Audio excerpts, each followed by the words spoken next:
What's up, everybody? We are back with another episode, and today we are discussing Sex in the City, Season 1, Episode 9, The Turtle and the Hare. Yep. Opening thoughts, go for it. How you feeling? Um, I like this. This is what I tend to see on cable a lot because it's pretty clean. They got to blur some stuff, but Sure. other than that, it is pretty tame as far as those things go. And yeah, this is just like a fun little one. There's a lot going on, and so Mm. it moves pretty fast. I like that. Yeah, I can't. It's so weird that it's almost, for lack of better words, serendipitous that we started this series, Mm-hmm. and at least for me in my life, because literally every episode I had like the experiences that are going on in the episode. These are like recent experiences of mine. So You like bought a I. vibrator? You set yourself up for that, sir. Hey, listen, you got to have a little extra sometimes I when saw you're, you. I saw you putting up that tee and putting the ball up on the tee, and I had to swing at it. but maybe I should. No, I'm being No, this is a sarcastic. natural vibrator right here. Uh, don't need no rabbit. Got all the horsepower I need right here. I always think of that Chappelle show thing where he's, I think, talking to Lil Wayne as Lil Wayne, and it's, do you ever sit on your hand and let it fall asleep and then masturbate? I call it the stranger.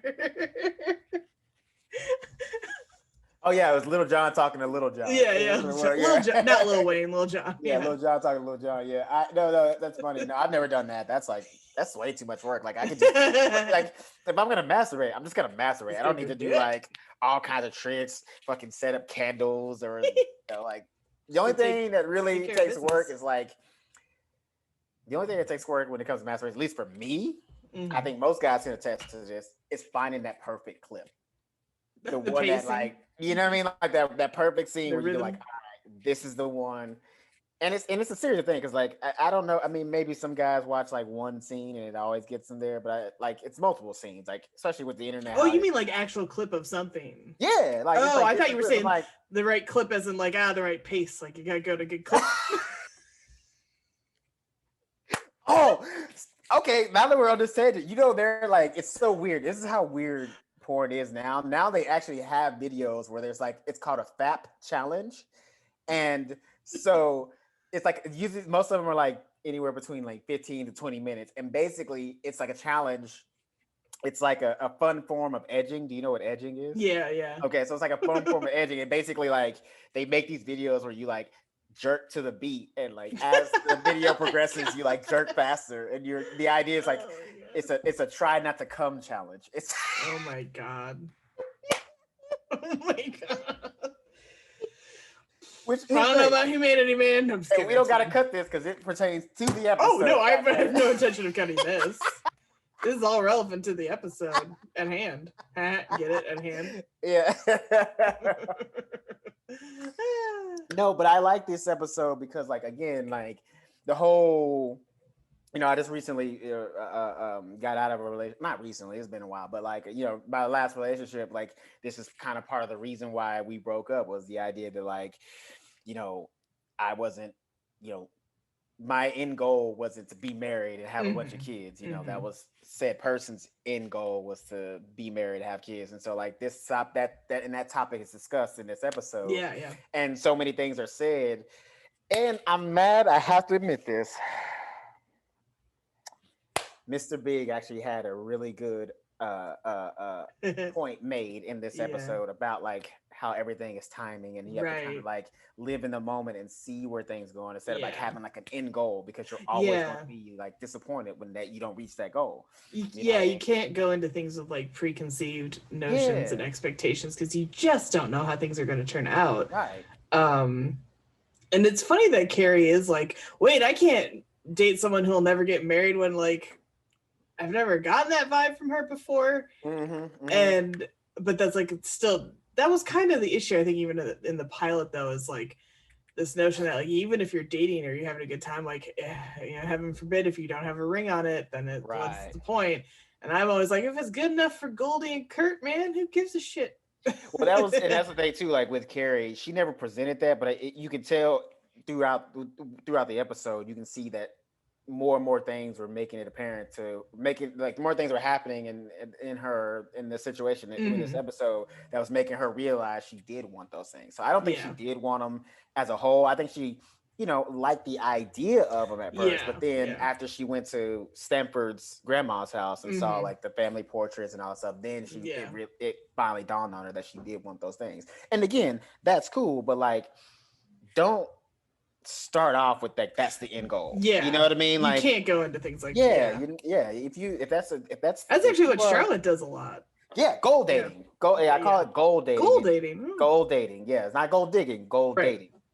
Meaning like the only reason why you're interested in this person is because like you see them as a potential life partner, and like that is it's almost insane because you can't like that's the thing too. That's a lot of pressure that you're putting on your partner. In that regard, it's like because even if said person that you're with wants to also get married too, you're still putting a lot of expectations on them. Like, and you're not giving the relationship time to truly grow. Because like it's basically saying, hey, if this don't end this way, then what? Like there's no point. There's no point. Which is terrible because like there's a not to be corny, but like you learn from the people you meet. It's the people you meet along the way, and the idea of nothing to show for it is that line so harsh because like, well, you shouldn't be with someone just to show what you can get out of that. Right. Like it's terrible. Well, maybe that was like what's the girl? Brooke, right? She was very goal married. Miserable, by the way. Yes. When that shopping trip they went on, and hang on, let me go to my notes. I was like, Jesus, she's just like the saddest thing in the world. Brooke says she feels like a weight has been lifted after being married. But like she says it really sad sounding, and Carrie asks if she's happy, and Brooke's like, I am. And then Brooke calls Samantha smart for dating the turtle, who we'll get into. Right. And she's like, oh, smart girl, and she kind of walks away. It's like the saddest, like, oh my God, like why do this to yourself? I mean, but that's the thing, is like 9 times out of 10, I mean, if you think about shit like how like arranged marriages work. You know what I mean? Like back in the day where, motherfucker be like, hey, I got 20 fucking cows to marry your daughter. Like, you know what I mean? When like that's the goal of marriage, is like, to make up, to build relationships and stuff like that. Not romantic relationships, but really relationships like between nations or between like landowners and shit like that. Of course, people are going to end up unhappy because you're not getting married for like the right reasons, which you should be love, if you believe in that kind of thing, and that's the thing. So that's why when I see people who date like that, who gold date, it's like, the only reason why I'm dating you is that we base, like, if just because I see potentially you being married and like me bearing your kids, that just, you're always going to end up miserable because you're setting such a high expectation of somebody. And 9 times out of 10, when you date that way, you stop. You do basically what they were saying in this show, in this episode, is you end up settling. Is because you start just going off that checklist. And maybe if said person hits all the checklists, even if you're not in love with them, you're just like, fuck it. They hit everything else. So I'll learn to love them, or I'll just figure it out. And 9 times out of 10, you just end up being miserable and sad anyway because there's no passion there. Yeah, because like you married a contract essentially. Because in the beginning, we meet Brooke in the very beginning, and she's like a pretty redhead. She's all successful, and she's dating all these A-list guys, and then she just like picks a random boring dude, right? Who seems like a much older guy too than her, based on the few scenes we saw of him. We don't really know much about him. Yeah, he's kind of a dork.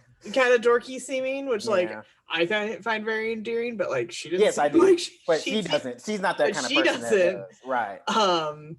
And so it's almost like she's settling because I think she probably feels like she's getting too old and has to pick someone. And I'm like, that's really sad, and don't do that. You're just gonna be miserable. They're probably gonna hate each other. She probably was, when you goal date like that, you miss out on like all these guys because they don't hit that checklist, or like maybe all these other guys that she was dating, when you goal date and they're like, I don't see myself getting married. She probably heard that and immediately, left, because like if you're not getting married, what's the point? Yeah, because I mean, I think even more so at this time of when the episodes are originally airing, there was a sense of like, if you don't eventually get married to like whoever you're with long term, there's always the chance it'll end. Right. But like, marriages end too. Right. Yeah. So and marriages end a lot rougher than boyfriend and girlfriend breaking up, because now you got money involved. You might have kids involved. You're splitting up assets. And then like, it's all kinds of. And then as I told you, you got feelings involved in that, which makes that process even more harder because people start getting petty and vindictive and mean.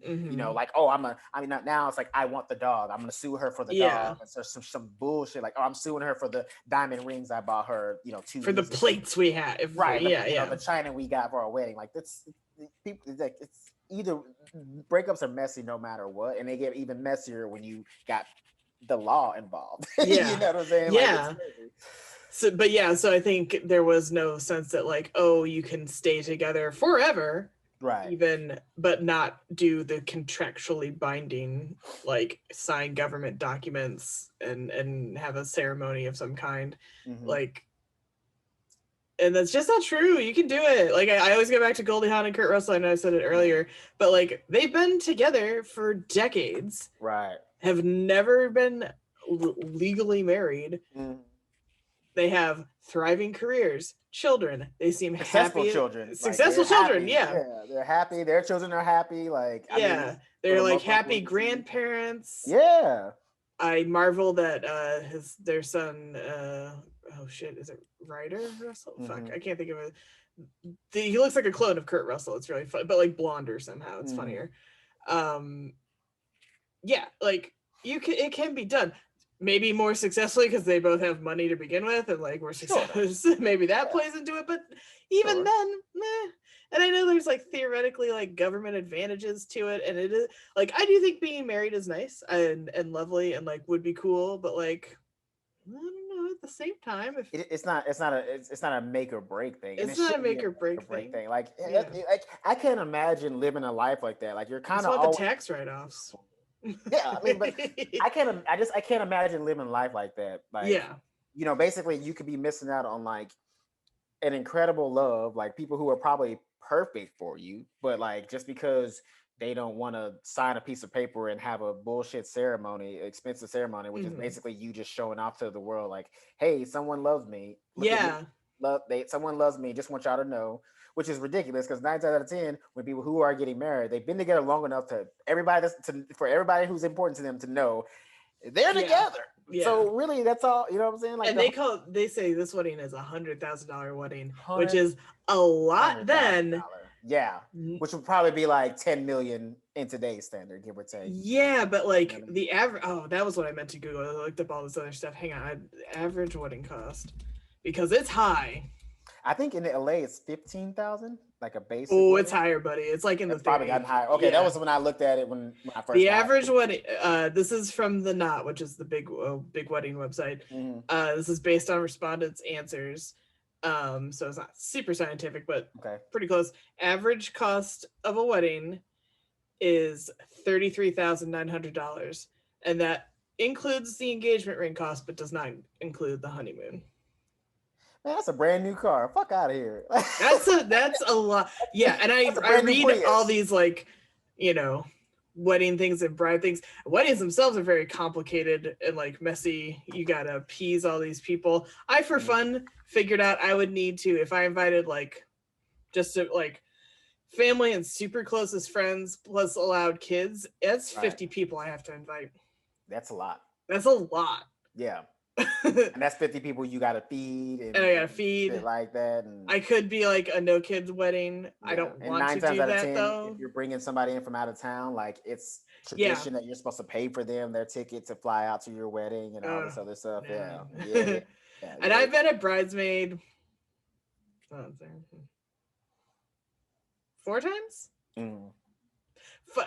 5 I had to bail on the last one through no fault of my own due to a cancer diagnosis. Sorry, Samantha. I mean, you know, my friend Samantha, not the show Samantha, who, by the way, could not be less like the show Samantha. Oh yeah. But well, you know, Samantha low-key wasn't really like herself in this episode. She was very hurt by that guy who ghosted her at the bar, which would hurt anyone though. Yeah. I know Samantha is all confident. Yeah, and stuff like that, but at the same time, like, that's a humbling experience. Someone jabs your ego like that with a knife. Yeah, that's that'll get you every time. Yeah, I don't care how. Yeah, I don't care who you think you are. Like, you can be king shit. Like, you could walk into a bar and know that everybody there wants to fuck you, but if that person, that one person, is your ego, because it's the same thing. Like, look at us as comics, right? When we're on stage, everybody's laughing and shit like that, but you always spot that one motherfucker who's like this. And you're like, why are you not laughing? Like, what's wrong with you? This you got gold. People behind you laughing, and you like this. And we zone in on that every single time, almost by accident. Like we're not looking for it. We're just looking in the crowd, but we always spot it. And that's the same thing with with what happened with Samantha. Like she knows that she's a fly ass woman, but that still hurts your ego when the dude is like. I mean, the dude was a savage. He literally brought her on a date and was like, but he was honest in his savagery, though. He said, when I see something I want, I go for it. And he turned his head like mid-sentence to look at the other girl passing by. He saw what he wanted, and he went for it. So he didn't lie, but it was still fucked up. By the way, I saw that guy. I was like, holy crap, this guy is super familiar. Yes. So I looked it up. He is Sebastian Roche. I'm not 100% sure how to pronounce the last name. Roche. He, as it turns out, has been in a bajillion things. Super prolific character actor, but like the most recent recognizable thing for a lot of people would probably be Man in the High Castle, which I haven't seen, but I know you have. Good show, great show. So, but I was like, this dude is because I was like, I've seen him in something specific, and his list is just like. He plays a lot of villains and stuff. Yeah, he's a really good villain actor, like character. Yeah, he was like on the Vampire Diaries. I think he was a bad guy there. Yeah, and some other stuff. So he's been a bad guy in a bunch of stuff. I think he was a bad guy in like the era. Like I think he did like a bad guy episode in like all the CW. Like bro. Show, like like he was definitely on an episode of Supernatural. I saw that. Or not Supernatural. I meant to say Charmed. Yes. Yeah. He's done both. I mean, let's be honest. Supernatural and Charmed are basically the same show. Let's be honest. Boy version, girl version. It's all the same. That's really how it is. Yeah, but it depends on what era you grew up in. I'm a Charmed guy. I grew up watching Charmed, so I'm a Charmed girl. I theoretically Supernatural should be like extremely my shit. Never got into it. Me either. And now I don't want to because it's been like I'm not spending 15 seasons on this. I do not have the time. Bro, I just started watching Arrow again. I realized it was 8 seasons. I was like, damn, it lasted that long? Yeah. All right. Now I'm in season 5. So because like theoretically, Supernatural would be a good one to do. Like, I think we spend years trying to get through that. I know it'd be the longest season ever. Like longest. It would be a podcast episode. 2 years commitment. Season. Yeah. No. Maybe we should do just like season 1 of it. Maybe we should use like what I mean. Maybe that's season 1. Anyway, that's neither here nor there. So, I had a problem with that. And see, this is another thing. It's like that was like kind of close to an experience that I had with a person that I had been with because like they were saying that Brooke always date like these A-list guys, right? Oh yeah. So that's the thing. Is like you're finding all these great guys that you have this like awesome connection with, and that clearly obviously. They satisfy you in the ways that you should be satisfied, but because they don't want to get married and be have a bunch of kids, you immediately write them off, and you don't even give them time to like maybe figure out that maybe they do want it, like fall in love with you deeper and think that like, hey, maybe I do want these things now that I've been with you, because that's usually 90% of like most guys who like don't want to get married, so like that in theory they don't want to get married, but if the right person comes along, they want to get married until they don't, is what I've heard. And right. like they want to get married, they don't want to get married until they just decide to, and then it's always the next person after you. Mhm. Right, and they get, you know what I'm saying, like, so like most men, like, we don't care about the marriage, like if you really want to get married, but it's just like the same token, it's like, let us get there. Yeah, Don't start out with like, hey, you're either gonna be my husband or we can't do this no more. Like that's nuts. yeah.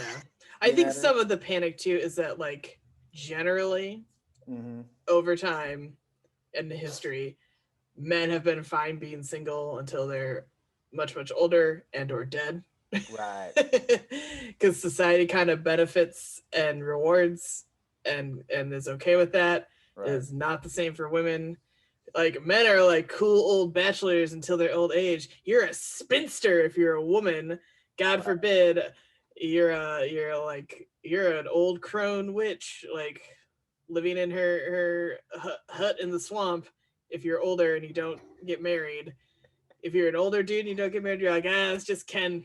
Yeah. Look at Ken No, go. that's not true though, because then like To a 9 times out of degree. 10, to a degree, because here's the thing, like to the outside world, it's like kind of cool, but to your Oh, family, Ken's lonely you're the as weird hell. uncle. Yeah, you're the weird uncle Yeah, now. or You know what you're I the mean? weird Especially if you got, yeah, you're uncle. the weird uncle who like never Yeah. got married, and like even though you ain't ever showed no signs of doing anything, people just like kind of keep their kids away from you just in case you might be a pedophile, like just because you're like or 45 and not married. yeah. Yeah. Or you're gay. That's Or usually Ken it. is a confirmed bachelor, as Right. they used to say. Hmm. Uh, Which is funny because that's how Stanford's yeah, grandma basically viewed him. But it was so funny. She was like, he's a fruit. yeah, but she knew he was gay. I Yeah, mean, yeah.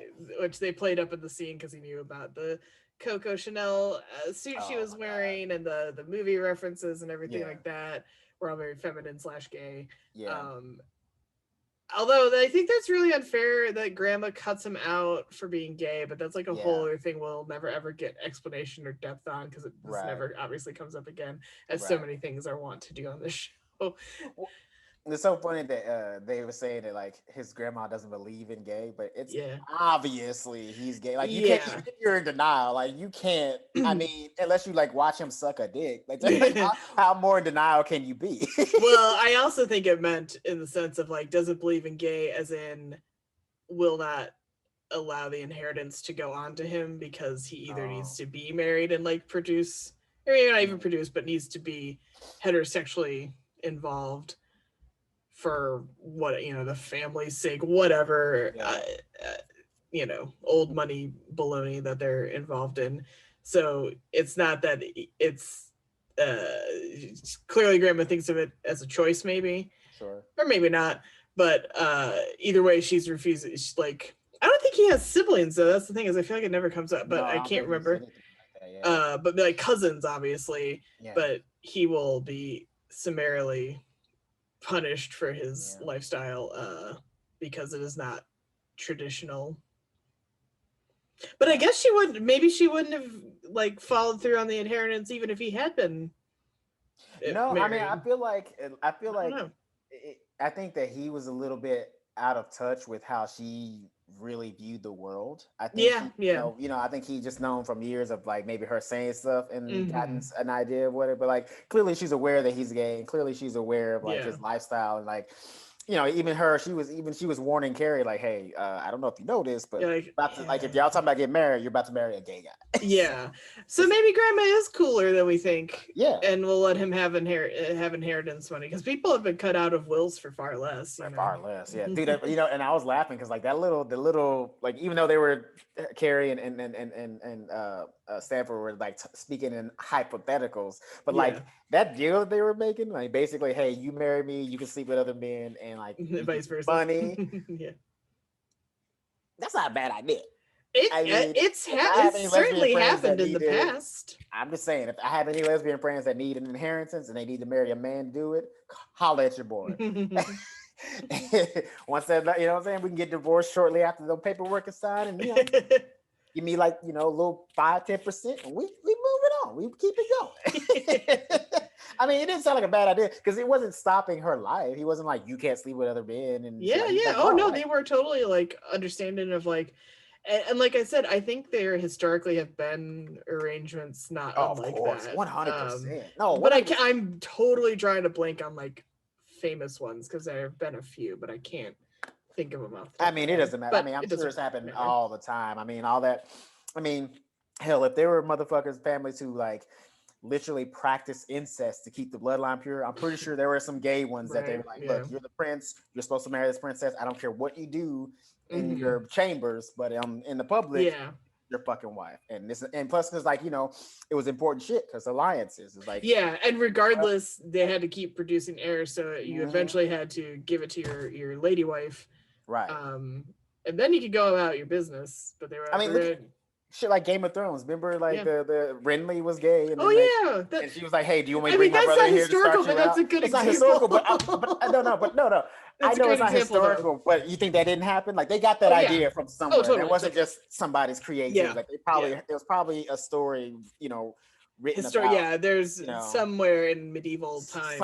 some rumor about some king or some prince You know. somewhere that was doing that shit. 100%. Yeah, it can't. Yeah, because it's not like people started being gay in like the 1800s. That shit's been Yeah, around exactly. thousands of years. You know Yeah. what I mean? They're probably gay cavemen. They just didn't know they were gay. Yep. You know, Been around since the dawn of on a time. time, People baby. accept it. It's what it is. Exactly. But so, like I was saying, like that little deal that they had. I mean, it I really didn't mean, sound that bad if for Carrie, you know, especially since at that time she knew that Mr. Big himself said that he didn't want to get married again. yeah. Like, if you really, if marriage is that important to you, marry your Mhm. gay friend and get some dick on the side. And also, she said though, like it hadn't occurred to her as an issue or Mhm. anything until he said it wouldn't happen. Then it That, you was know what? it's it's That's it's all the like you want what you can't have. that's so funny because I had a situation like that here recently with a person that I was dating. Like, said person was like, "I'm not looking for anything real right now. I'm just trying to keep things casual." And then I was like, "Yep." And then once I said "yep," they were just kind of like, "Oh," like they didn't. They were like They didn't once they think heard it they out didn't think loud, you'd they didn't like the idea. And so I'm like, "But this is I'm get. I thought we was on a they didn't think you'd say yep. right." I guess I don't know if they were like trying to probe me or test me, or Yeah. maybe in their head they thought it was what Hmm. they wanted, but then once they heard it out loud, they realized like, oh, like it's not the idea that of the not having the relationship thing, or it's just like sometimes when you hear things out loud, you realize like it just makes you feel some type of way. You know what I Yeah, mean? Just yeah, because like I was so quick to be like, okay, cool, I'm down. yeah. So maybe that quickness was just like, oh, you don't like I'm nothing. Like I ain't shit to you. Yeah. You know what I'm Whoops. saying? Whoops. Hey, I thought we was doing it. Anyway. Yeah. But yeah, I mean that's again, that's what I'm saying. Like what you said a minute ago, that's a perfect example. Like, maybe she wasn't really thinking about marriage like that in general, but just hearing him say that now, Yeah. it's like, because like what, a lot of times too, people they take it personally because then they start thinking Right. like, oh, am I not good enough for you, or Yeah, like yeah. am I not worthy of you, like blah blah blah. Like they take it personally. It's like, but the thing about it is again, I hate having to say this, but like I had to be on Big side for this episode because it wasn't a personal thing. He didn't say I don't want to marry you. He just said I I don't want just to get don't want married to do again. it. Yeah, because he like Yeah. clearly had a bad experience. I mean, from Yeah, what he yeah. said, he said it kind of passe, but clearly Hmm. the divorce was pretty brutal. You know what I'm Yeah. saying? In some way, either psychologically, emotionally, or hell, maybe even financially. You know what I'm saying? So you Yeah. can understand why he wouldn't want to get married again. But and she like took it personally instead of like maybe just Hmm. hearing what he said. You feel me? What I'm saying? Yeah. Oh yeah, no, for sure. Sorry. It's just there are future events that Don't you dare! Don't you do this to me! Don't you take it away from me! and I'm not going to say what they Don't you are. take away this journey from me? How But dare again, you? it's interesting to see this Yeah. versus what I know is coming. Right. Oh, okay. So now let's talk about this because okay. So you remember at the wedding Hmm. and Oh, Carrie Real quick. Go for it. Carrie was joking about like, look at all these people at the wedding, and then us, we look like the witches of Eastwick. They're all wearing black at a wedding. You are not supposed to wear black at a wedding, or at least you weren't used to not be able to. Right. Unless I think it was like a super formal one, which that one like wasn't quite there. But generally, you saw colors all over the place. Yeah, so generally black is considered not funeral cool to wear to a black is funeral. Wear something else to a wedding, but I think that rule has kind of gone by the wayside fashion. Maybe, but I don't know if it did in 1998. But it wasn't. I don't think that was the case in '98. So they do. They're cursing that relationship by showing up in funeral clothes. There, I said it. That, or they just like low key. That was like their way of like being like low key haters. They're like, you know, what? That too. Because they were all like rebellious, off in the corner. They're so cool. I mean, even the way that they spoke of said Brooke. Way, like, or at least the way that Carrie spoke of Brooke, it wasn't really like, it was like admiration with a little undercut of like envy. Oh yeah. You know what I'm saying? Like it was a little bit of envy underneath that adoration of like, you know, the life that she's gotten to live and like all these great guys that she's gotten to date, and now she finally ends up with it. And like low key, there was almost a little bit of relief in her voice when she talked about the guy that she was actually marrying compared to the guys that she was dating. Like basically she was like, this bitch was living this great life and look at her with this fucking slum that she's dating now. You know what I mean? Like it's almost kind of like trash pile a validation in her. He nice enough in the 30 seconds we saw him, but again. I know. I mean, he wasn't nothing like to like.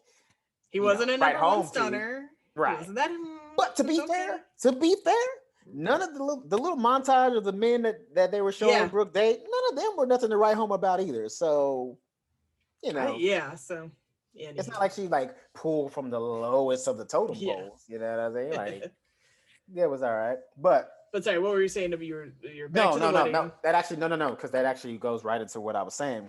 You know. You remember how when the girls were coming up to her, giving her a hug, and she was saying like nice things, like "You're next." Blah, blah, to Charlotte, of course. As like a little, you know, has single friends. Yeah. Then she said and then she's like, I think she said to Samantha that it's better to marry someone who loves you more than you love them. Oh, she said it to Carrie, yeah. Carrie, and that's what triggered Carrie and the like marriage thing in the first place. Yeah, that to me was very sad and not cool. That's a terrible way to go through life. Yeah. Because I wrote down you're gonna end up being miserable and you're gonna make the other person miserable too. Because here's the thing, here's what happens when you do shit like that or have that mentality, is because now the person that you're with who loves you and adores you and is trying to make you happy, now they're literally like it's their job at this point to try to make you happy. And the thing is, you'll never be happy because in your mind you think you settled, so like you're gonna make this person jump through hoops and they're never gonna satisfy you, in which your misery is gonna make them miserable, and then their misery is gonna make you more miserable, because if they give up and stop trying, then they're even more of a insult to you, because like it's like now you feel like you're not good enough for them to keep working for you anymore. It's ridiculous. Yeah, this is why I can't stand like, I hate my wife, or I hate my husband, like comedy or stuff like that. I'm like, then why'd you get fucking married? There's nothing funny about this. Why are you with another person you hate? Divorce or don't even marry them in the first place. Like, go your separate fucking ways. Like, well, people are like, well, there's a difference between like and love. So I love this person, I just don't like them. No, that's terrible. No, it's terrible. One of the sweetest things actually I liked on Parks and Recreation is when Leslie Knope marries Ben. When in their vows is I like you and I love you, or I love you and I like you, and I'm like, that's what you should aspire to in a relationship, is that you not only love the person but you genuinely like them. Well, see, that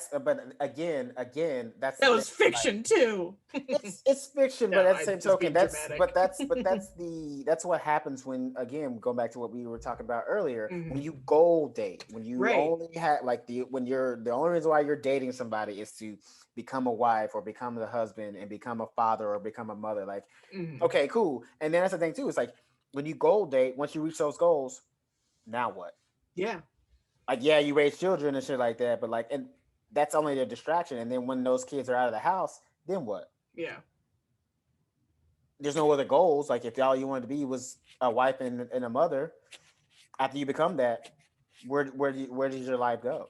Yeah. And that's why you can't goal date, because you're just going to end up miserable, because once Yeah. you get to the point of you that you were trying to get to, you got nothing else to really do. And then especially, and if you're with somebody that you don't even really like on top of that, Yeah. when that goal is reached, you're really fucking miserable. So stupid. I don't Yeah. get it. I know that was like so dark to say at a wedding. I was like, holy crap, that's It was terrible. Here's the thing, and it came out of the bride's As a mouth bride, at yeah. her wedding, not after. Yeah. At her wedding, she just said "I do" no more than like an hour and a half ago Yeah. at best, and she's still like, and you can already see the misery in her body. Yeah. She just got married, and already is like, ugh, I can't believe I fucking settled for this goober. Yeah. I mean, I'm happy to report as a bridesmaid that every wedding I've been in, I have seen all couples be fucking thrilled to be with each other. So that's nice to see. At least. God, she didn't even, and that's what I'm saying. You know who she looked like? She looked like Melania every time she has to go and greet Trump after a speech or something. Just like, ugh. Yeah, the only time I saw Melania smile was when they left the White House on my birthday. She's like, I'm getting divorced. I'm getting divorced. It's like, I'm signing the papers tomorrow. Yeah, I can't wait to get divorced. I hate Christmas. I hate. But yeah, so like that was, you see it in her body. Like she's at her wedding and miserable. Who is like miserable at your wedding? That tells you everything you need to know about how that marriage is gonna go. And if the guy is smart, he will divorce her. Like but way before they have kids and like really establish a life together. Because you know she the kind of bitch if like I don't mean to say that derogatory. In this case, it would be derogatory because you know she the kind of bitch that like if okay, right, watch what happens, right? 2-3 years he gives her a kid or two, and then like as they get older, like if he decides like, hey, I don't want to be in this anymore, you know she gonna do everything she can to like take all his money. I was gonna say, like, if she's smarter, she'll take everything. No, it's not that she's smart. She's just gonna be insulted for two reasons. One, she thinks she's hot shit. She's hot shit. And she settled for him in the first place. And then the fact that he thinks he has the audacity to leave. She ain't gonna. And again, she's also this what's the point kind of mentality. So it's like if they get divorced, well, I'm not leaving here with nothing. Right. You know what I mean? Yeah. You know, where is my prize? Yeah, so I've battled this battle. She's not going to fight for what she's entitled to. She's going to fight for more and make it you know what I mean? You know she's going to be that kind of woman that's going to make the whole divorce last like 3 years when it don't need to. You know what I'm saying? Yeah. Especially if he gets more successful while they're still married. I was there before you. Blah, blah. I gave up my career for you and got married. Why'd you do that? If he, especially if he didn't ask you for it, because you know that dude, like if she's like, hey, I don't want to have kids, I want to really work on my career, you know he's gonna be like, all right, of course, anything you want, whatever makes you happy. And then she's like, no, now you don't want children. I'm not happy. The goalposts will always be moving. Yeah. That's why don't goal date people. The goalposts will always be moving. Yep. For no reason. But yeah, so I found that. Just her saying that, I was just like, wow. And I was like, no, oh no, I don't want to. It's so sad, right? Sad. It's so fucking sad. So like, depressing. Dude, if that's how you feel, why? Why are we here? What do we say? Like, because essentially, especially a wedding is supposed to be a celebration of love. Well, clearly she don't love this dude. She literally just said, marry somebody who loves you more than you love them. So she just like. Essentially, it's basically like I tolerate this dude. Yeah. He's good enough to get me to where I've been trying to be for the last however many years after dating these other guys. Taylor Swift has a great song called "Tolerate It" on the Evermore album, and it is like heartbreaking. Where it's like, I do all these things, I lay the table with the fancy shit and watch you tolerate it, and you're like, oh god, oh that's so sad. Oh no, it makes me sick inside. Yeah. And this is the kind of shit, like, I know this is fiction and stuff like that, but like these kind of things and these kind of people exist. And like, this is why, at least for me, these are reasons why, besides from like my parents, God love them, but like my parents and stuff like that, as a combination, like this is why I'm like, what's the point of getting married? Like, why are we doing this? Like, we can be together, be happy, because like something changes when people get married or when they get engaged and stuff like that. Like your brain chemistry fucking changes or some shit, like, and all of a sudden it's like, you can't say this to me because or you can't do this because I'm your fiance. Like, but it was cool like 2 months ago before I Yeah, said it. would change. Like, what? Yeah, you was cool with it. The But like, ring's not magic. yeah, apparently to some people it is. Like, you're not hauling it to Mount Doom, okay? Like, come apparently on. to fucking Brooke, that ring is magic. It's like she's gonna magically somehow fall in love with him when she's clearly not in love with this guy. Like, you can clearly see she's not even remotely into him in a love faction. Like, he just checks the boxes. Yeah, it's so sad. Anyway, but that's where the wedding is where we meet Bernie Turtletop. Turtle. They call him the turtle all the time, and I do think of like, oh, am I not turtly enough for your turtle club? Man, I've never seen that movie, but I can good. It's highly underrated. Live my life, I think, having not seen it, extends that one clip. I mean, that was like kind of this is in those times where like you can tell somebody didn't really know how to make a trailer because like they kind of put all the funniest lines of the movie in the trailer. So like you kind of don't need to see the movie, because you kind of see it already in the trailer. But it's still a good movie. It's a little underrated because Dana Carvey's a great I do love Dana character. Carvey. He's but anyway. Yeah, we meet him. Okay, my thing. Yeah.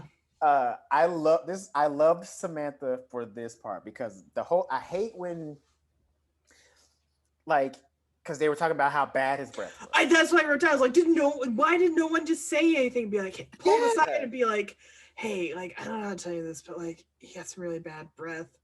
Yeah, like or offer a mint, like, because you don't have to be a dick about it. You can't be like, God damn, nigga, your breath stink. Like, you don't gotta like make a, you know, you don't have to make a scene, but just tell me, you know, it's just like, if I got a little something on the corner, fucking tell me. Walk around for 30 minutes talking to people all in my face and shit like that, not knowing. The thing I've heard is, you know, people are always like, oh, don't comment on someone's like appearance. Yes, but you can comment on someone's appearance if it's something they can fix in the next 30 seconds. In the next 5 seconds. If I had flipped the skirt of my dress up above my butt, heading towards a job interview, and a very nice lady was like, sweetheart, you're like getting out of the car, like I didn't notice it. Right. Ecstatic. And she kind of walked up real close. She was like, sweetheart, you gotta fix your dress. And I was like, oh God, yeah. She didn't comment on like that dress is bad. No, it's all to fix. Like, if you got a booger or a tissue or you need a breath mint, that's all things you can fix in 30 seconds or less. Tell someone. Yes. If you don't like their shirt, you don't like their fucking don't say anything. Yeah. But if it's something they can fix. Yeah. That's just an opinion. You can keep an opinion to yourself. Like, you know, I was talking to a friend last night. We were talking about like another example is like, I hate when I see like Instagram models post like a picture of their ass and then there's like they're quoting like The Art of War in there. I'm like, if your enemy is to the east, you become the west. Why are you your butt? Sue, you fucking asshole? It has nothing to do with the context of this fucking picture. So funny. You know what I'm saying? I hate that with a passion. But at the same token, I don't need to comment on their pictures. You know what I'm saying? I don't need to say anything about why that. You can move on with your life. I can move on with my life. And that's the same thing with like opinions of somebody's shirt or something like that. You can have an opinion on and never say anything to them. But if I got something in my nose or if I had bad breath, even if you don't know me, just tell me like, hey, look, I don't have any gum or something like that, but just want you to know like your breath is a little bit red. So when you're talking to people, maybe be aware of that. That's looking out for your fellow man. Yeah. You know, I'll go like eat a few strawberries, drink some champagne, get alcohol in my breath, and maybe they'll make it better. I don't know, something, you know, at least like, something I can try to do. Maybe go, you know, gargle a little bit with some water. I don't know. Yeah. So thank God Samantha, when she bumps into him at the restaurant, finally just says to his face, like, you gotta do something about the breath. And then he is taking whatever weird herbs. Chinese herbs, he said. Yeah. I mean, I love garlic, and sometimes you get the garlic burp, so I get it, you know. Oh, low-key though, and I really appreciate, because here's the thing, again, she didn't make a big scene. Yeah. She didn't like, you know, yell at him or make him feel like your breath is like, the nastiest thing I've ever smelled. And be like, oh, you just gotta do something. She was like, hey, my guy, just want you to know your breath ain't that great. And he explained why. And the joke he told had me a little bit like, we're getting back to sex crimes in the city. Cause like, he was like, he told me that I killed her. I was like, sex crimes. Cut the city. Oh, no. We're getting back to our original premise. No. Our spinoff. But So it turned out to be an innocent joke, but still, that's a little creepy of a joke. Like yeah. that's not a joke you say to somebody like on a like a second. Well, I think they kind of know each other, so it's like they seem to run in the circles.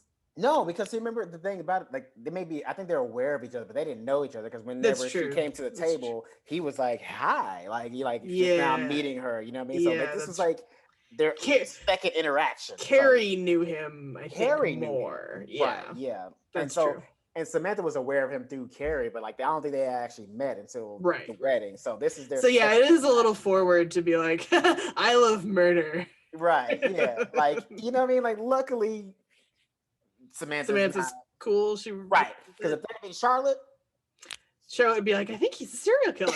Although you know what, Charlotte would be like, I think he's a serial killer, but he's got a great house in Connecticut. Right.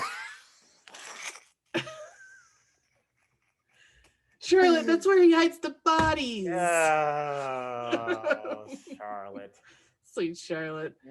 But before we get to her, because we do need to talk a whole lot about her. For sure. We'll wrap up on the Samantha plotline. Like, it's funny because Samantha like tries to make him over and kind of change it, but like she's only visually changing him. Like nothing about his personality is changing, which he is a bit of a dullard in a sense of like what he talks about is just not that interesting, at least to her.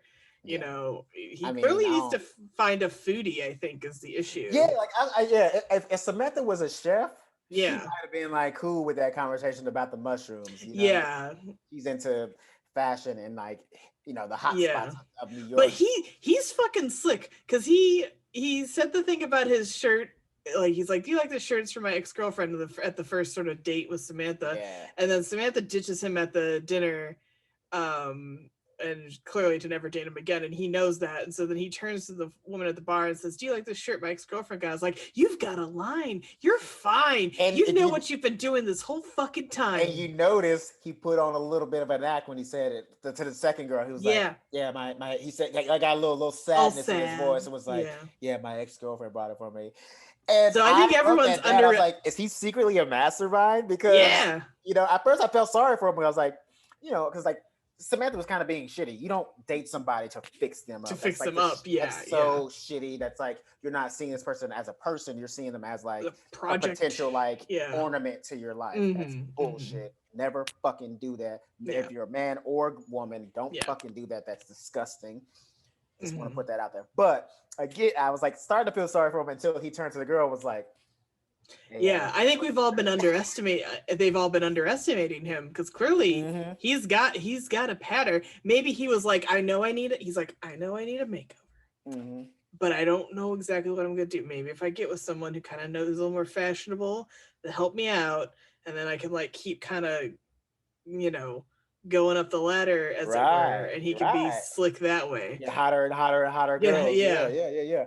That's what I'm saying. I excuse me, I just burped. That's what I'm saying. Like I don't know if he's he might not be as sad as if they played him up to be. He might be low key a little mastermind, just like he might be using women in the sense of not just using him to like for potential, but like he could be using them to help build him up to he does find like that perfect girl that wants to talk about mushrooms, and then like when he's all good looking and on top of that finds a girl, like, he'll be set up for perfection. So because to his credit, this is like such a reverse of like very often like we see it, or guys tend to like want the girl to like what they like and will kind of force it in. He doesn't seem to want to do that, which is cool.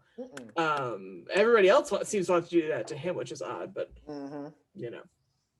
but maybe that's the thing. Maybe he knows that. Maybe he knows that these are the kind of women, and maybe that's like his kind of his vetting process to see what, like, kind of test them to see how they really are and like see how they really feel about like him being him, and then figuring it out, like, because he was broken up about Samantha leaving for about 5 seconds. He was like, oh no, wait, like, don't go. Hey. He's like, no, stop, don't. Anyway. Well, it was that part Willy Wonka like, no, stop, don't come back. Murder. Help, scream. Help, police. Oh, Gene Wilder. Oh, love him. Underrated treasure. I was a treasure. Underrated, like, sarcastic performance of all time. Yeah. I think people really underestimate how much of a dick Wonka is. I mean, think about Not that. really, Yeah, but kind of. Like, I mean, he was. I mean, literally, he was like, like this mom who was like freaking out. Like, now, granted, he did tell the mom, "Don't fucking let your son touch my goddamn chocolate." And then he went over there and was doing it. He's like, "Please stop!" Like, he was more panicked about him touching the chocolate. He's like, "Don't do that. You can't touch it with human hands. You're ruining it." Yeah, and he was doing it, and his mom, who didn't, do her job as a parent, was like, your son got caught up. So, like, what is he supposed to do? So, he was kind of a dick, but like, let him know. They signed the contract. Yeah. So, you get nothing. Good day, sir. You get nothing. Good day, sir. I said good day. I said good day. He had to spill a chocolate, so he ain't getting shit. He might give him a bar on his way out. All right, so we've talked about Miranda didn't really have much of a plot line, so no, that's okay. Miranda's been doing too much the past few. episodes. I'm still low key mad at her for 2 episodes ago, so I ain't really trying to. She can cool her jets for a hot minute here. Okay, I have this question because we were talking about earlier about Stanford.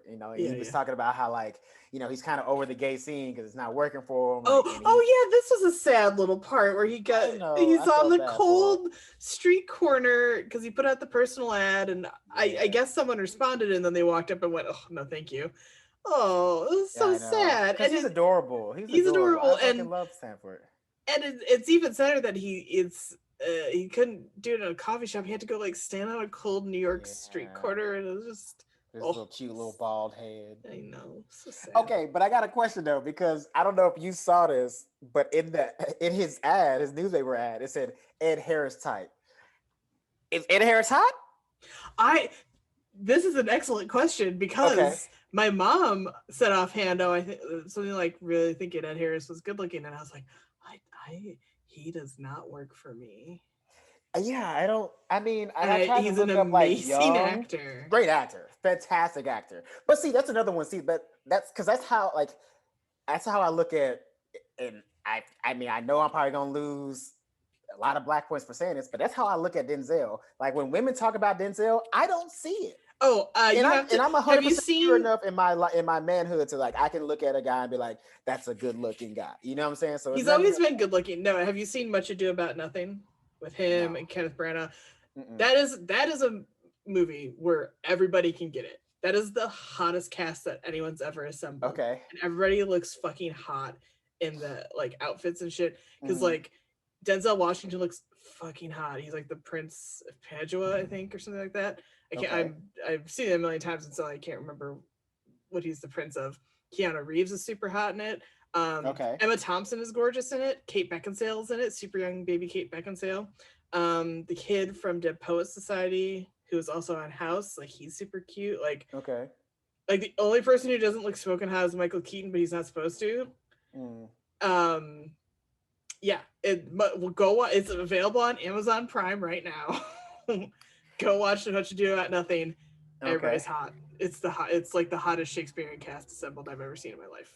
Now, I'm gonna say this. Yes. I kind of have to rescind a little bit of what I said about Ed Harris, because I'm looking at some younger pictures of him.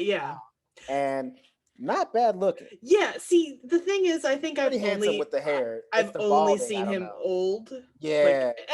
Old is a mean way to. Good. This is like a super young picture. Oh shit. Okay. Smoke show right there. Yeah.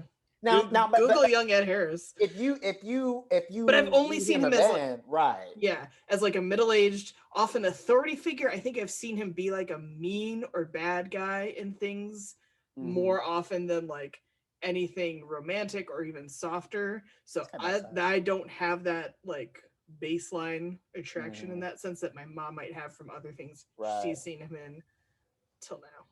And correct me if I'm wrong, because when Sanford put the ad in the paper, the guy who showed up kind of looked like Ed Harris older, because he was bald as well. He wasn't, I didn't think that, but young, okay, yeah. He wasn't young Ed Harris looking like. He looked more like this. Which I kind of see. Well, like, okay, well that's a good photo that's too. a good Well, picture. shit. Yeah. Right.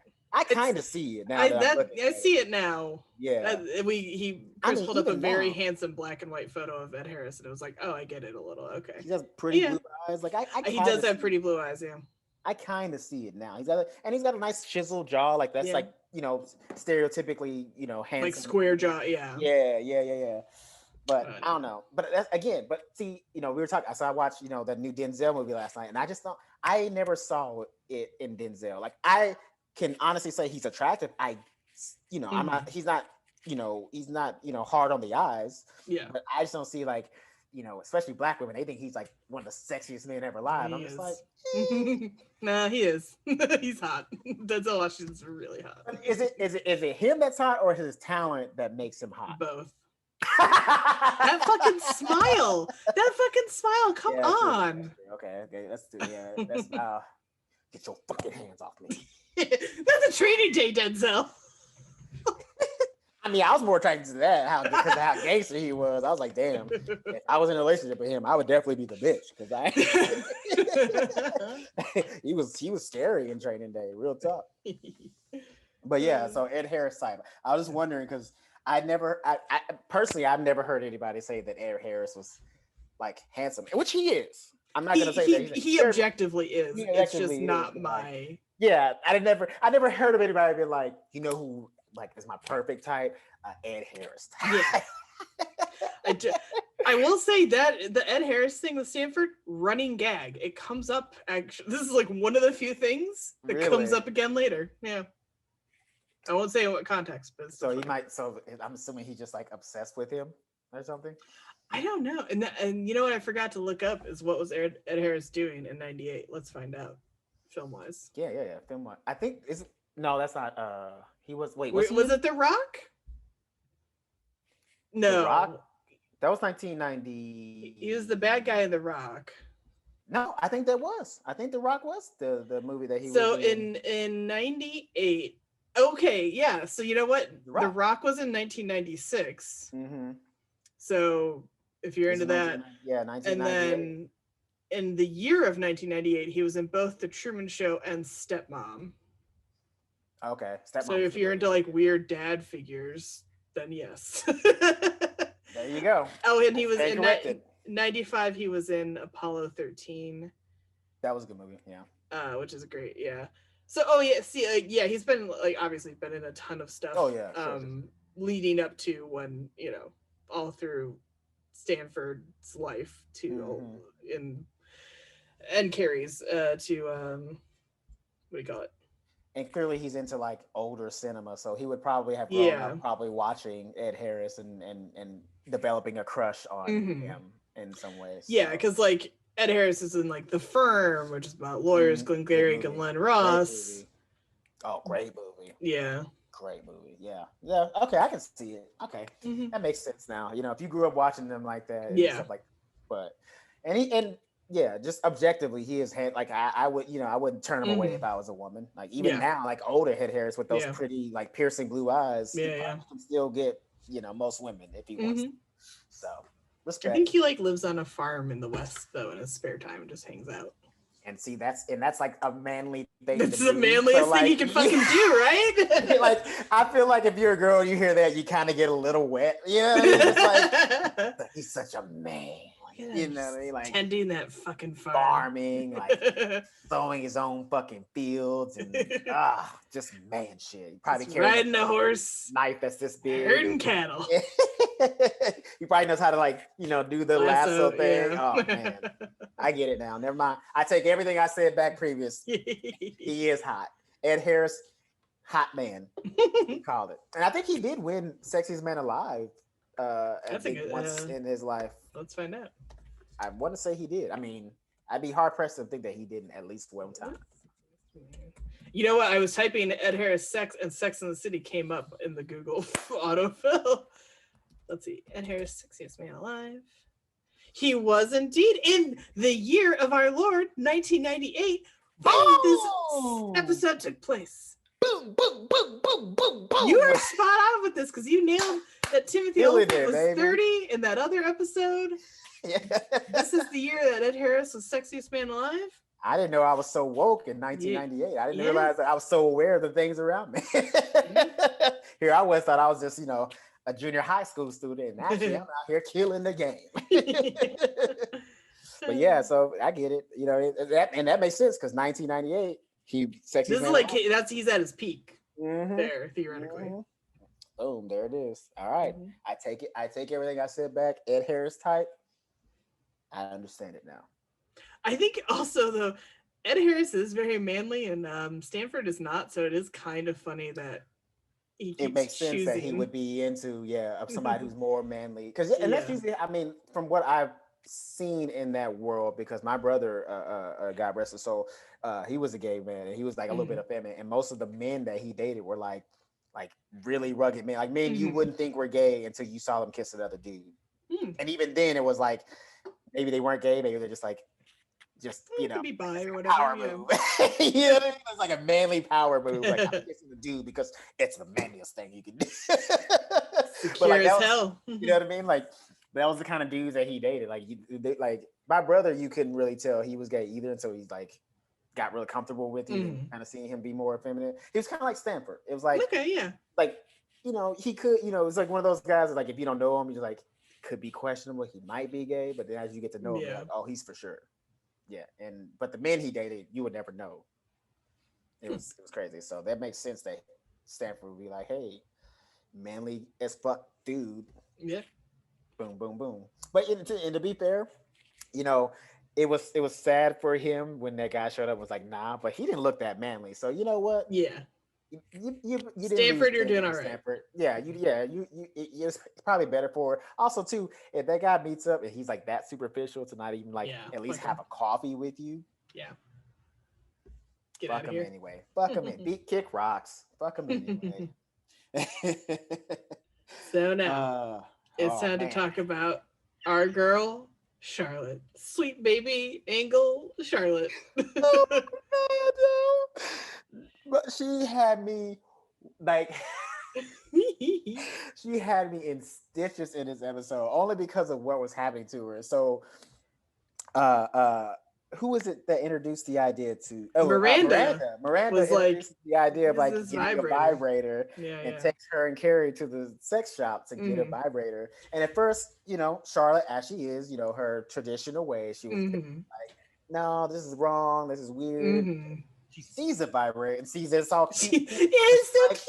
There's a little bunny on it. It's pink. Now, okay. My vibrator knowledge is not up to par. That's fine. I'm assuming the little bunny that was attached is it has a purpose. Clitoral stimulation. Yes. Okay. I'm assuming it has a purpose. It's not just there for decorative. It's not decorative. Okay, good. Because that would be super on the nose of we're making a girly thing. It's pink and it has accessories. Yeah.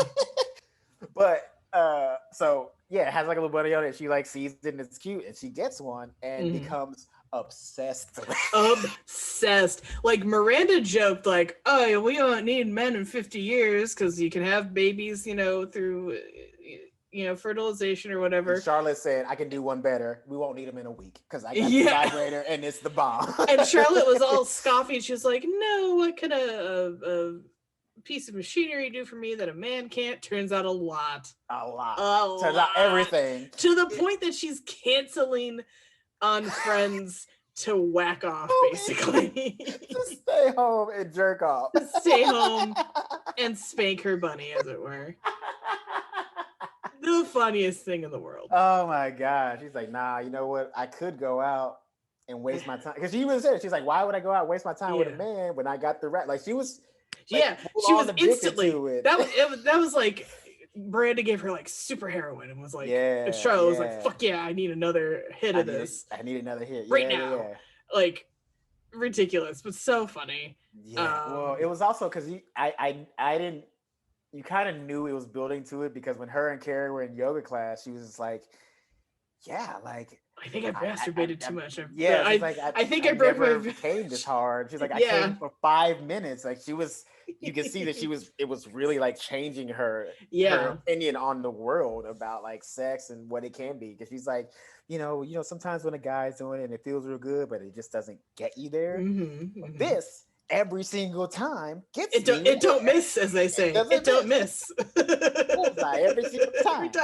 Every single time I bust a nut. It's crazy. Well, the fascinating thing was, so as we've mentioned before, this show opened up a lot of sexuality conversations. And the people who made the rabbit did not know it was going to be featured in the episode, and we're getting like lines out the door at sex toy stores after the episode aired. Sales went up in the years, not right away, but like over time, 700% since the episode had aired.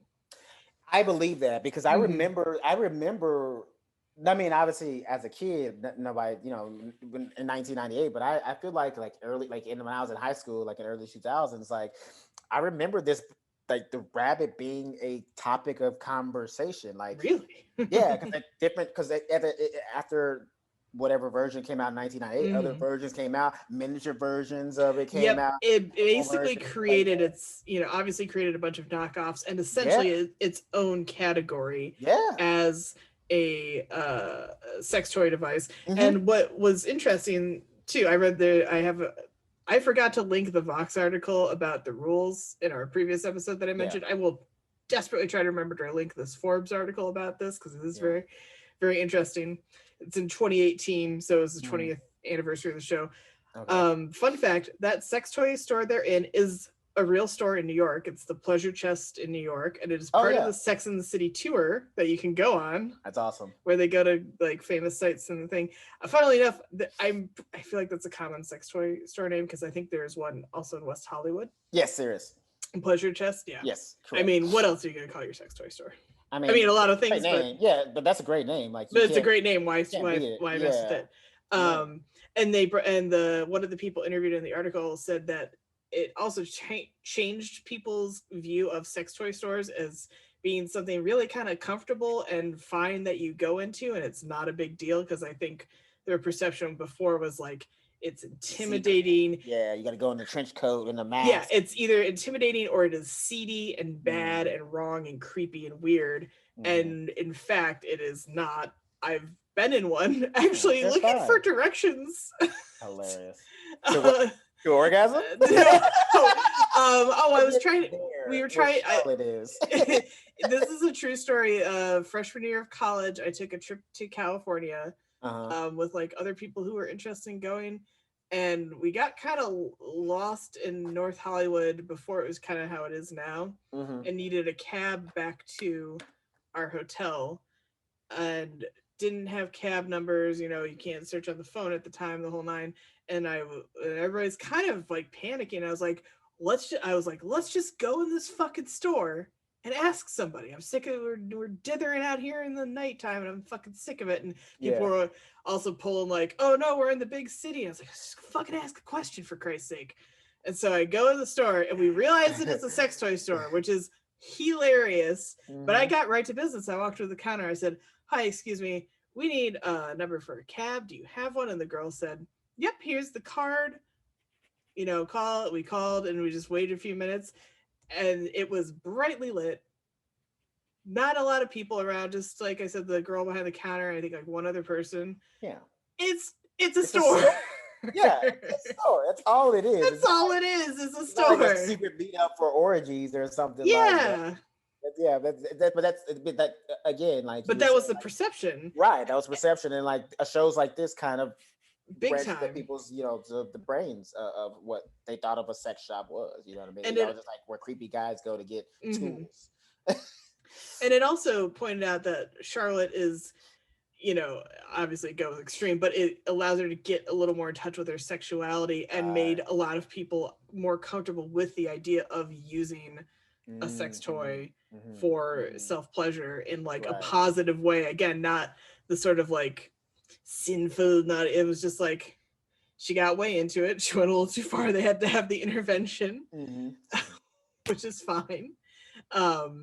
I do want them to wash their hands because again they touched Charlotte's used vibrator barehanded, they sure did. and then Harry shook sure hands. did. Then Miranda and Carrie shook hands, and I was like, "Go wash your hands. You do know where that thing." You gotta wash them joints in the motherfucking dishwasher, right?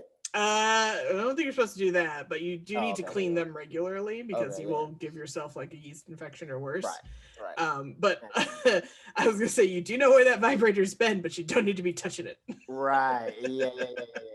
Yeah. Well, and that's the funny thing about it is I love the idea of her getting addicted to it because like that's always, you know, anytime it's funny that because you don't think about it in the sense of a woman having that problem. Right. It's like a guy, like if he buys like a pocket pussy, he's like, oh, now he doesn't want to get, you know, real vagina because he's like, I got it at home. Why would I do that? And like, and that's always a stipulation that's put on men when it comes to sex toys. Right. For women, like women are in control of it. Like they're like the most at most times it's like, you know, people socially think of women like maybe using a vibrator like once a week or once a month, like just to, you know, clear her head, but never like getting addicted to Charlotte's grinding it out every day, like, man. and multiple times a day. If I remember correctly, you're gonna burn something off if you catch for drift if you're not careful. Yeah, because from the conversation that her and Carrie were having at yoga, it didn't sound like she was doing it once a day or once a week. She was doing it like 2 to 3 times a day. Every hour on the hour with updates. Yeah. So she was like really, really addicted to it. Yeah. But I love that because like, you know, I've always heard. Now, let me ask you this. I mean, I don't know if you have experience in this, so I'm not assuming that you do or anything like that. I'm curious if you were, because I've also, you know, we're talking about sex toys and all that. And I've always heard that like, if you use sex toys, men and women, like if you use them so often, you kind of become desensitized. Yeah, desensitized to like the what it's simulating. Natural. I mean, like the natural. Yeah. So like women, when they use vibrators, sometimes they become so desensitized that like they can't enjoy like regular sex. Like they have to bring the vibrator in with them into the bedroom to like get off because they use it so often. Is that a real thing? I don't actually know. I don't have the science on that nor the experience. Well, because they say the same thing with guys. Like if a guy masturbates a lot, even without sex toy, like if he masturbates a lot, he won't find pleasure in like actually getting laid because he's used to like the friction of his hand and not a vagina, which is not. I don't doubt it. I'm sure it's one of those things you could get back, kind of. Yeah, but like I don't actually know. Okay. I mean, I imagine though that you're probably right about that. Like if you, let's say, like if you were using it consistently for a month and then you came down to it, if you take like 2 months off, it'll probably come back, right? And actually, as long as we're Googling shit, let's Google this. Hang on. Can you be desensitized to sex from sex toys? I think is how we're gonna fix that. Right? Because Google. They talk about that, like even in guys who like just watch porn, like just watching porn too often, you become desensitized to like regular sex because you expect to see like the thing, you know, you're more turned on by the images you see in porn. So when you actually have sex with somebody, you know. Good news. It is a complete myth according to healthline.com. Okay. There's multiple doctors who say it's a you know what it is? It's a non-medical fear-mongering thing to discourage sex toy use. Gotcha. Is the kind of like thing. how they say if you smoke weed, you'll grow man boobs. It's one of those. Like, okay. Yeah, or you know. It's like, first of all, let me tell you something, people. You grow man boobs when you don't work out. That's how you get man boobs. So if weed is making you lazy and you're not working out and you're eating a bunch of junk food, then yes, you're gonna get man boobs. But it has nothing to do with smoking weed, because I know plenty of people who are fit that smoke weed every day and they're just disciplined. So it's really your discipline that makes you grow man boobs, not the marijuana. Just want to put that out there because I hate that fucking rumor. It's such bullshit. They're like, oh, build your testosterone and you start growing man boobs. I'm like, shut the fuck up. And so it's let's see, it's, you know, it says 10% of women, only 10% of women climax easily. Okay. And most women are not able to climax from penetrative sex alone. So traditional, you know, penis and vagina business. Most women, penis and vagina business. We're in the penis and vagina business. You Ashley Madison with the Come on down. There is a fire sale. To the old penis and vagina shop. You know There's what? I feel like you could probably you don't want name a sex toy shop, penis and vagina. Yeah. Shop. I mean, what else would you think is there? Yeah. You would be like, nah, that's not a sex shop. It's like, oh, is it hamburgers? No, it's a sex shop. Yeah. So the doctor in the article is pointing out it's not so much it's just where you're being touched that's dictating how you orgasm, not that you've like numbed yourself. I don't know the answer for men but I'm imagining it's the same. I think it's the same thing where you're probably not actually desensitized to anything. It's just a societal shaming technique to be like, oh, if you masturbate too much, you won't be good for any woman. You gotta like save your boys. I gotta tell you, I don't know if that's necessarily true. I feel like low key you do get a little bit desensitized if you like jerk off a lot, because I think it's a mixture of the two. Like one, watching porn and getting those, because like men are very visual. So like, if you're watching a bunch of porn, that's what you're expecting to see, and that's the thing too. It's like porn angles are different from like real life angles, right? Like you watch somebody doing doggy style on porn, it's not going to look the same as like you actually doing it because you're seeing a different angle. You know what I'm saying? So like, I think a combination of like constant masturbation and constant like watching a porn does desensitize you to like the real thing. But maybe I'm wrong. I could be going crazy. So let's see. According to our good friends at Healthline, they're referring to death grip syndrome, as in you're gripping your business too tight there, and it's desensitization in the penis from frequently masturbating in a very specific way, like with a tight grip, for example, and therefore you have a hard time climaxing without recreating that. It's not recognized as a medical condition, and the majority of evidence is anecdotal. Okay. Doesn't mean it doesn't exist. Right. Some experts believe it's a subset of delayed ejaculation, which is part of erectile dysfunction, apparently.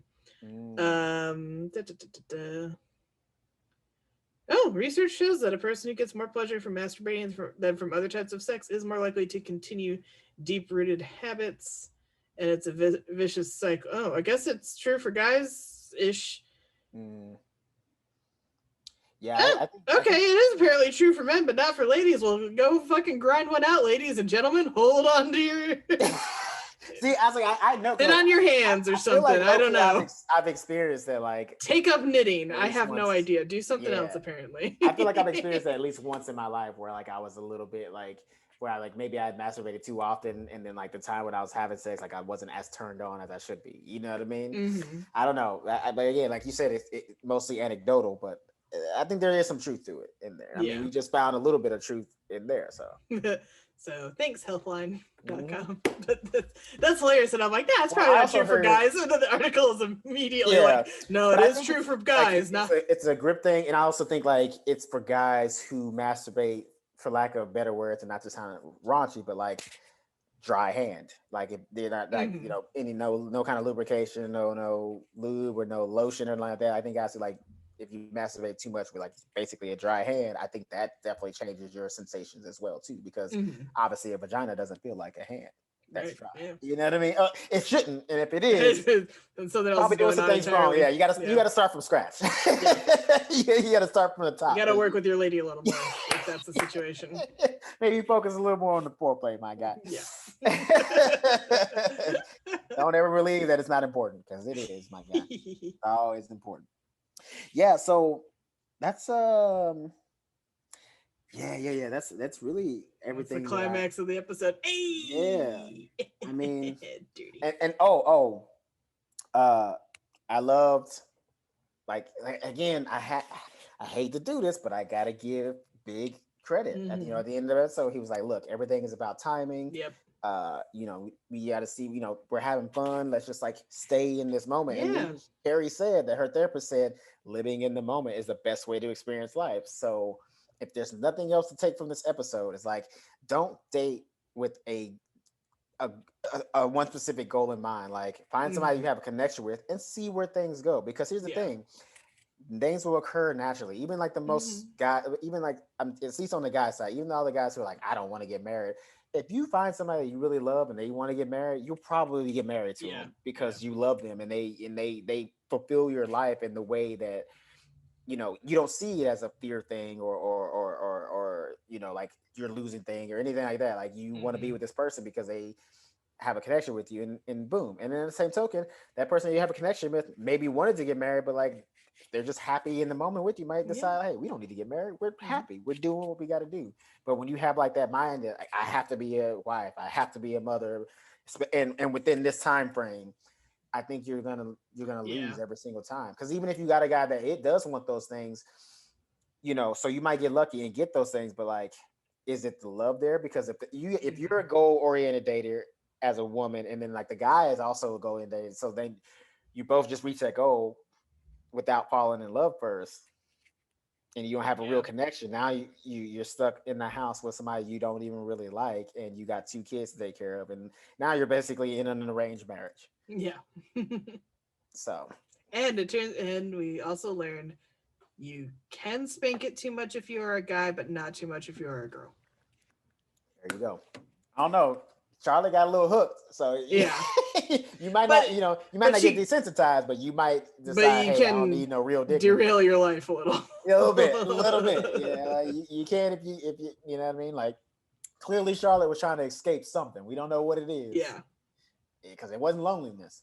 Yeah, she was fulfilled with the rabbit. So, but yeah, this is a good episode, man. I had fun watching it. Like again, like I swear to God, every episode we watch, it's like. It's too real, man. It's like recent experiences that have happened within like the last year. I'm like, man, I'm really connecting to this. Like, and but again, and this is why, I've said this before in other episodes, like, I can't imagine watching this in my, late or early 20s. Like, I don't think I would have had the connection and the wherewithal to like really look at these things. Like, I think in my 22-year-old mind, I would just see all this behavior as just like toxic and like not just learn from it. Like, the show's stupid. Like, why would I watch this? You know what I mean? It's funny because I think people in many ways forget that they are in their 30s and doing all this stuff. I think because younger women tend to like it, especially younger women in their 20s, were getting into it and have been into it over time. People, I think, associate it with younger women in their 20s and unfortunately write it off as frivolous and silly. And there are certainly moments of the show, especially as things go on, that you could definitely lob that accusation at. But especially in this first season, at the, it's being pretty realistic and serious in some cases about, relationships and how you interact and everything like that. And I think people kind of forget that was the case for the show when it started. Yeah. And it's nice too, because I think it's, as a guy looking at society, it's nice to see a show like this because it's a relief for you guys as women, because it kind of lets people know that, like, listen, we don't have it, like, because society, especially when it comes to romance and shit like that, like, you're kind of expected, or it's kind of like it's socially like said that like women have it all together and basically we're the dumb ones who, you guys got to fix, but like it's not that case. It's not real. Like, y'all don't have it all together. Like, y'all still making your way through life too. Like, we're only human. You know what I mean? And so that it kind of takes a little bit of weight off your shoulders, because like low key, especially in 1998, it was like kind of understood that women had it all together, and you don't. And that's why. And it's okay. It's okay. There's nothing wrong with it. We're human beings navigating life as we go. Well, yeah, like that's why the sitcom trope of like the hot put together wife with the schlubby guy is she's just she'll always pull it together for him and he can go off and do whatever shenanigans he wants. Again, that's what I'm saying. That's what that was the idea of especially at least in America. I don't know how it was anywhere else, but like in American life, it's like women have to basically run the household and the guy clean up after the guy. In more ways than one. And So that's why I like the show, because it shows the other side. And I think, as I said, I don't look at it as a negative. It's a good thing, because it takes, like I said, some of the weight and some of the pressure off you guys for men and women to see a show like this and understand that, like, hey, look, yes, this is fiction, but there's also some realism in there, and it lets you know that, like, hey, we're all, again, like I said earlier, we're navigating and trying to figure it out as we go, because nobody has it all figured out. And if you meet somebody who thinks they have it all figured out, you get away from them, because They're lying. they are lying, and they're in a delusional motherfucking world, my guy. Trust me, daddy.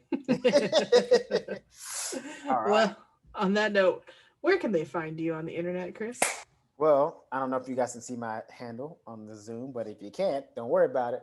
But my Instagram and Twitter handle is at Mack Diddy Combs. That's MackDiddyCombs on Twitter and on Instagram. And where can they find you, my friend? They can find me on Twitter and Instagram at Elizabeth Movies, all lowercase. And they can find us, the show, at, hang on, I don't have it memorized yet, but I do have it down. Where's my... Oh, I'm ready. You want me to shoot it off? Yeah, go for it. Well, here's the thing. I'm only going to tell you the one, because where it's easier that way. It's going to send you to all our links. So look for us on Instagram at Show Me What Podcast. When you see Show Me What Podcast, you'll see our lovely faces in the profile picture, smiling and looking beautiful and all that stuff. Well, I'm Elizabeth doing Charles Nelson Riley for some reason. Which is like an old reference to an old reference. I only know that from Alec Baldwin doing it. Yeah, exactly. I also only know that from Alec Baldwin, but that sketch is like 25 years old now. It's so good though. It's so good. It feels so funny.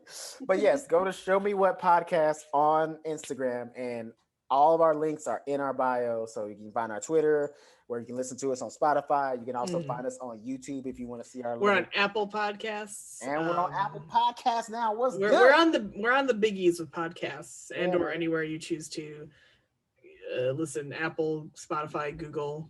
Yes, and please go to our YouTube page, subscribe. Watch the show, listen to the show. Make sure you subscribe to us on all the podcast platforms. Whichever podcast platform. Yes. Oh, I would like to shout out from the analytics that showed us. I mentioned Canada before. Hi again, Canada / bienvenue, Canada. Or that's welcome, sorry. Bonjour, Canada. Bonjour. Also, Germany. Hi, Germany. I don't remember... all I could do is look. I only know him from fucking Cabaret. Welcome, bienvenue, welcome. So, but willkommen, our German listeners. Also, got a shout out. We have a predominantly female audience. Gang, gang. And some men, and also want to say hi to our non-binary folks who have been tuning in. How y'all doing? Just want to say, give specific shout outs to those people who are listening, which is, I mean, the whole audience as a whole, but fun notes from the analytics that I just want to say hi to. It's fantastic. Yeah. Thank you guys for listening, man. That's really awesome to know that, like, we're reaching other people, and like, you guys are, I mean, especially people from other countries like Canada and Germany. Like, that's really awesome that you guys are listening. Yeah. And you rock with us, because it's sometimes things get lost in translation, and like American humor, things of that nature. But like, the thing about it is that just lets you know we're all human. Exactly. And that's the beautiful thing about us. We're all human, and we share that same connection all across the board. So thank you guys so much for listening. This episode was fun. And tune in for our next one real soon.